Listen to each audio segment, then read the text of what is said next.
د کہانی شروعات د انتهایی اخلاقی نه کیږي د کوم نوم چې الاسکا وي په پوره دنیا کې درجه حرارت په ورځ تر ورځې واقع ده د سره ودی چې د الاسکا وورې به هم ورځ تر ورځې ویلې کېدلې هر ورځ به پټنونه وره د الاسکا د وورو نه رابېلېدله چې اخر هغه ورځ راشي چې د هغې وورې نه یو زوړ او خوفناک مخلوق بار ته روزي په دغه علاقه کې چې کوم وورې ویلې شوې وه اوبه ترې نه جوړې شوې وې هغې یو نیر جوړ کړی و چې د کوم په غاړه باندې یو د کبانو نیولو والا ناست و ځان دپاره کب پاکه و چې کله د خپل کبه لشي روباسي لګیا وي نو ناڅاپه یوه لشۍ په ګوته کې لاړه چې د سره وایي چې د هغې نه وینه روانه شي هغه د خپلې وینې د پاکولو دپاره د تالاب خواله ورشو چې کله صرف یو څاڅکي وینه ترې نه په اوبو کې وغورځېږي نو په دې سره هغه مخلوق را بیدار شي په اصل کې هغه مخلوق څه بل څه نه بلکې د وورې ښاپېرک و کوم چې تقریبا د 10,000 کالو راسې په هغې ووره کې قید و همدغسې اوږې هم و د وینې د بوی په محسوسېدو سره هغه د مغه سرې د هغې وورو نه بار ته روزي او په هغې د کبانو والا باندې حمله وکړي چې په سره هغه غریب د ځان د بچ کولو دپاره منډې شروع کړي خو د بدقسمتۍ نه د هغه نه ځان خلاص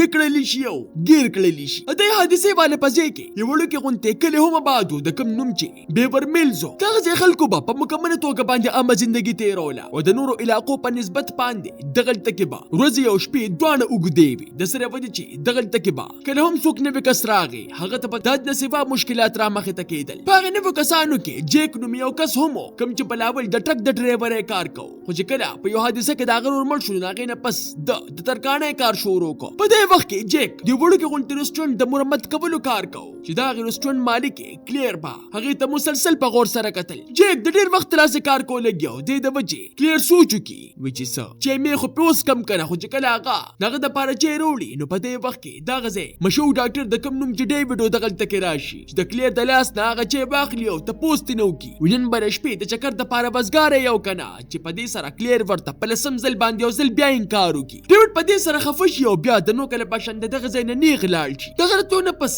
کلیر د جیک خواله راشي او معافي ترې نه وغواړي وي په اصل کې دا چای ما ستا لپاره راوړلې وه خو بیا هم که روټۍ خوړل غواړي چې د باندې وخورمه چې جیک د لوږې د لاسه د مغه سرې د روټۍ د خوړلو دپاره رضا شي په هوټل کې دننه د ده ملاقات ایډینا نومې یوې بوډۍ ښځې سره وشي کومې چې به همیشه د 2 کسانو دپاره خوراک راغوښته دا ښځه په اصل کې څوک بل څوک نه بلکې د هغې کبانو والا ښځه وه کوم چې د هغې وورې والا د ښاپېرخ کار شوی و دې د خپل خاوند مرګ تر دې حده پورې خپلو مزغو ته اچولی چې په یو ځای کې به ترې هم نه هېرېده او داسې به ورته لګېدل چې هغه لا اوس هم ژوندی دی کلیر چې کله جیک سره کښېني نو هغه ورته د خپل ورور خبره وکړي چې په سره دا ورته ووایي وي غم مه کوه ستا ورور شهید شوی دی خو جیک د خپل ورور تر دې حده پورې ګران و چې هغه یوه خبره هم هغې ته ونه کړي او همدغسې د هغه ځای نه لاړ شي بل طرف ته یو ریټیر کرنل د کوم نوم چې ټراوس و خپل سپي ته خوراک اچوي لګیا چې ناڅاپه د اسمان نه یو غټ د هرن سر د هغه د کور په میدان کې راوغورځېږي چې دا خوفناک خبر ډېر زر په پوره ښار کې خور شي په دغې ټولې علاقې کې صرف او صرف یو ریډیو سټیشن و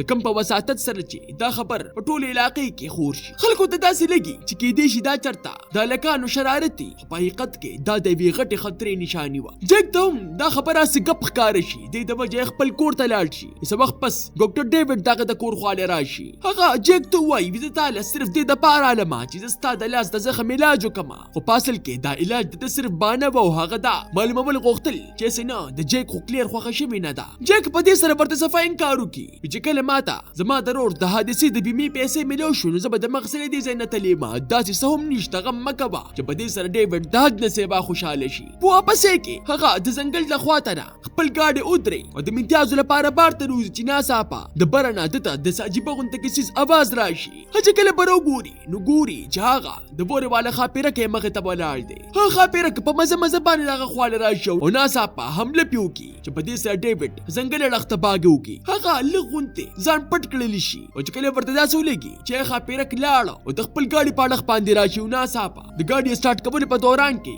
هغه ښاپېرک بیا راشي او دا پرې په داسې حمله وکړي چې ویې وجني په سبا باندې د دغې علاقې یو ښکاري د کوم نوم چې هیس و هغه په ځنګل کې د ښکار دپاره راشي هلته په هغه ځای کې په ځمکه باندې عجیبه غوندې کې خاپونه په نظر راشي داسې خاپونه کوم چې ده په خپل ټول ژوند کې نه و لیدلي حیران چې دومره غټ ځناور خو زموږ په ټوله علاقه کې له سره شته نه چې څه وخت پس واقعي هغه د وورې والا ښاپېرک هغه ته په نظر راشي هیڅ د مغزري د خپل ټوپک په ذریعې سره په هغه باندې ډزې شروع کړي خو په هغه باندې دا هیڅ قسم مزه اثر ونه کړي ډزو دا اوازونه دغه ځای انسپکټر ډاسن بوري کوم چې په دې وخت کې جیک سره په خبرو ډزو د اواز پورې دوه سره دواړه د ځنګل په اړخ باندې را روان شي چې په ځنګل کې دوی ته هیڅ میلو شي کوم چې د حد نه سیوا یارېدلی هیڅ دوی ته وایي ما په اسمان کې یو ډېر غټه بله ولیدا چې د کم نه ما په ډیر مشکله باندې ځان بچ کا. خو د شریف دغه په یوې خبره باندې هم یقین نه راته. هغه داسې ولګي وی کچې دی اوس په نشه کې دی. هغه په دې خبره باندې هغه نه ځان خلاص کی. بیا پولیس سټیشن ته راشه چې موږ له بیان راکې. په دې کې جګ ته په ځنګل کې یو کټ شوی لاس په نظر راشي چې دا غلاس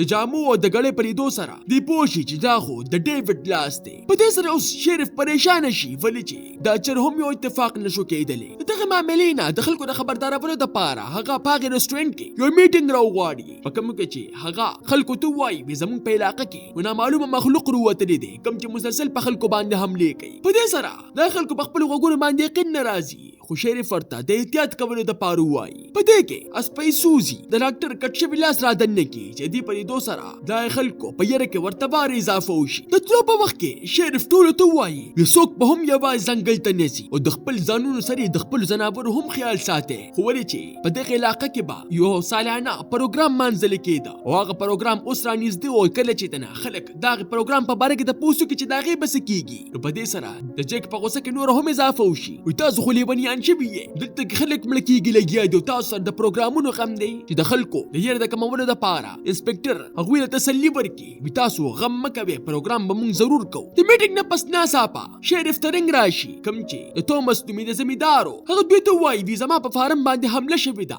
چې په دې سره شریف د مخې سره دغه د فارم په اړخ باندې ور روان شي. کله چې شریف د تومس د فارم خواله ورسي نو هغلته کې عجیبه غونډه کې خاموشي وه. چې کله د اسونو د غوجل اړخ ته ورشي نو هغلته کې د تومس هیڅ پته پوته نه لګېږي چې له غونډه کې مخکې تلو سره ناڅاپه انسپکټر درز وخوري او چې کله هغه له غونډه کې اخوا دېخوا ګوري نو هغه ته له تومس لاش په نظر راشي کوم چې په وینو کې لت پتو. دا منظر دومره خطرناک و چې شریف داسې منظر په خپل ټول ژوند کې نه و لیدلی. د سره وایي چې هغه هم په هغې ځای باندې بېهوشه شي. په دې کې په ښار کې هغه ریټایر کرنل ټراوس هم هغسې د دې پتې په لګولو کې مصروف و چې اخر زما کور ته هغه د هرن والا سر چا راویشتلو. په دې کې هغه ته په اسمان کې یو غټ مخلوق په الوتلو باندې په نظر راشي چې غور سره په لیدو سره هغه هم اندازه وشي چې دا په اصل کې د وورې ښاپېرک دی. هغه پولیس له د دې اطلاع د ورکولو دپاره په خپل جیب کې راکیني او د ښار په اړخ باندې ور روان شي. خو په لاره کې ناڅاپه هغه ښاپېرک دغه مخې ته راشي. کرنل د خپل ګاډي نه بار ته روزي او د خپل ټوپک په ذریعې سره په هغه باندې ډزې شروع کړي. خو هغه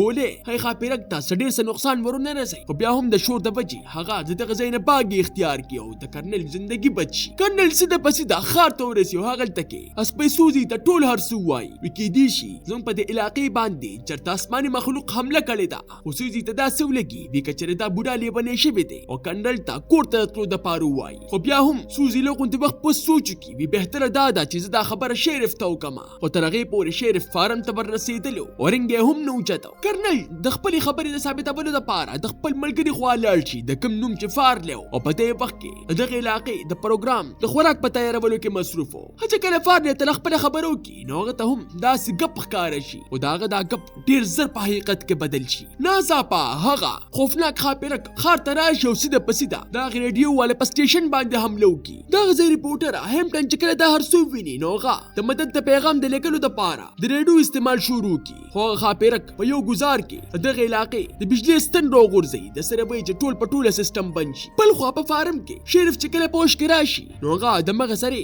خپلې ملګري سوزي له پیغام ورکړي دې دپاره چې ټول په ټوله خلکو ته کور ته د تلو دپاره ووایي. سوزي لوډ سپیکر په ذریعې سره اعلانونه شروع کړي ټول په ټوله خلک ته کورونو ته ننوځي. خو د بدقسمتۍ نه په دې وخت کې هغه ښاپېرک د اسمانه نمودار شي او د مغې سرې په سوزي باندې حمله وکړي او د خپلو غټو پنجو په ذریعې سره سر ته نه بیل کړي. د دې په لیدو سره په پوره ښار کې د یرې ماحول جوړ شي او اوس خلک د خپل ځان د بچ کولو دپاره ګډې بډې منډې شروع کړي. جیک او کلیر هم د مغې سرې په هغې رسټورنټ کې پناه واخلي او د بار نه دوی مسلسل دا چغې اوري چې هغه ښاپېرک بیا راغی. هغه د خپلو غټو غاښونو په ذریعې سره له هغې رسټورنټ د ورته ماتولو کوشش وکړي او خلک ترېنه د میزونو د لاندې نه ځایونه بچ کړي. له غونډې وخت پس اخر هغه ښاپېرک والوځي او په ښار کې د نورو خلکو تالا شروع کړي. له غونډې وخت پس هیمپټن او فارلی هم دغلته کې راشي چې دوی ته ووایي بیا هغه مخلوق لګیا دی او مسلسل خلک اوچتوي. ټول حیران چې اخر دا مخلوق د کومه اړخه راغی چې په دې سره کلیر دوی ته وایي وي کیدای شي دا هغه ښاپېرک د کوم ذکر چې زموږ په زړو قصو کې راغلی دی. هیمپټن ته داسې کېږي فکر چې دا لیونۍ ده، خو هیڅ هم دا خبره ومني چې واقعي داسې قصه ما هم اورېدلې ده چې پخوا زمانه کې ورن نوم یو ښاپیرک و، کوم چې تر دې حده پورې طاقتور و چې خلکو به دا ویل چې دا د جهنم راپاڅېدلی دی او هر وخت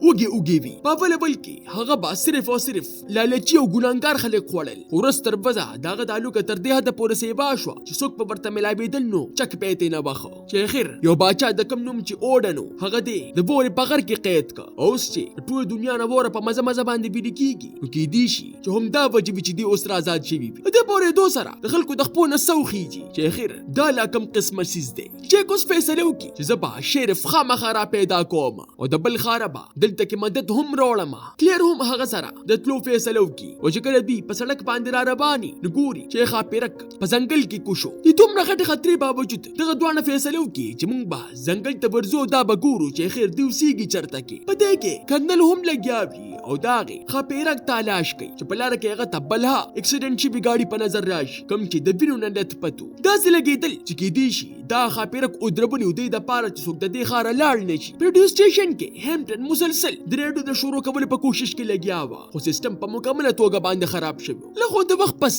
شریف واپس خپل علاقې ته راشي چې دا ځل ګوري چې ټول ښار ته به برباد شوی دی، خو یې څنګه هغه د اسټون خواله ورشي نو هغه ښاپیرک په ناڅاپه حمله وکړي او دا ځل یې د ځان سره په پنجو کې وجد کړي. بل خوا جیک چې کله په ځنګل کې له غونډې کې مخکې لاړ شي نو ګوري چې هغلته کې ښاپیرک د ځان دپاره یوه غټه جاله جوړه کړې ده. په دې کې هغه ښاپیرک په کلیر باندې حمله وکړي چې هغه په ډېرې بهادرۍ سره په تمانچې باندې ډزې وکړي، د سره وایي چې د هغې زندګي بچ شي. جیک چې کله واپس راشي نو هغه دواړو ته په هغه ځای کې کرنل هم میلو شي چې په دې سره اوس دوی فیصله وکړي چې اوس ته موږ په شریکه باندې د هغې ظالم ښاپیرک مقابله کوو. دوی چې کله واپس هغې رسټورنټ ته راشي نو هغلته کې دوی باقي خلکو ته د ښاپیرک د جالې پته به وښایي. دوی سره په دې وخت کې وسله هم نه وه. دې د وجې دوی فیصله وکړي چې موږ به ټول نه مخکې د ریډیو په ذریعې سره د نور ملکه مرسته غواړو چې په دې سره هیمپټن ته رایاد شي چې ما سره په سټوډیو کې یو طاقتور ریډیو لا اوس هم موجود دی، خو صرف د هغې چلولو دپاره زموږ دپاره به انټینا راوړل پکاري. جیک او هیمپټن سټور ته لاړ شي دې دپاره چې انټینا واپس راوړو، خو چې کله هغوی د رابطې کوشش شروع کړي او هغوی رنګ اوچت کړي نو جیک ورته دروغ ووایي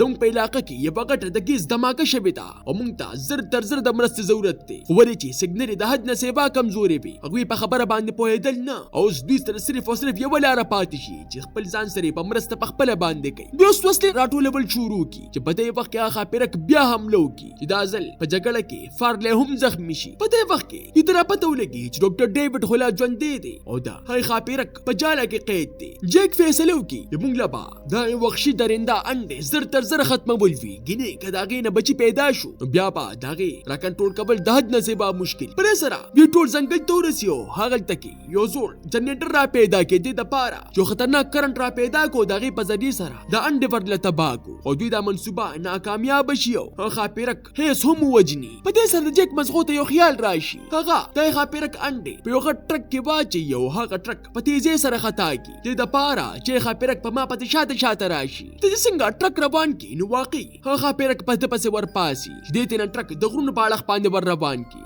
دې هغه ښاپیرک ته بار بریکونه اخلي دې دپاره چې هغه ټرک سره ولګي، خو په هغې باندې دا یې ګزارونو هېڅ قسمه اثر نه کېږي چې په دې سره دې د ټرکه ټوپ کړي او ټرک داسې ځمکې له راولي چې سره وجې انډو سرې هغه ښاپیرک هم تباه و برباد شي. په ښار کې موجود خلک د جیک په انتظار وو چې اخر هغه به کله راځي چې جیک په راتلو سره ټولو خلکو ته اعلان وکړي چې اوس زموږ علاقه په مکمله توګه باندې محفوظه ده. تاسو ته دا نانۍ کهاني څنګه ولګېده؟ ما ته خپله قیمتي رایې په کمنټ کې ضرور راکړئ. ملاویږو به په یو نوي ویډیو سره، ما له راکړئ اجازت. بای بای.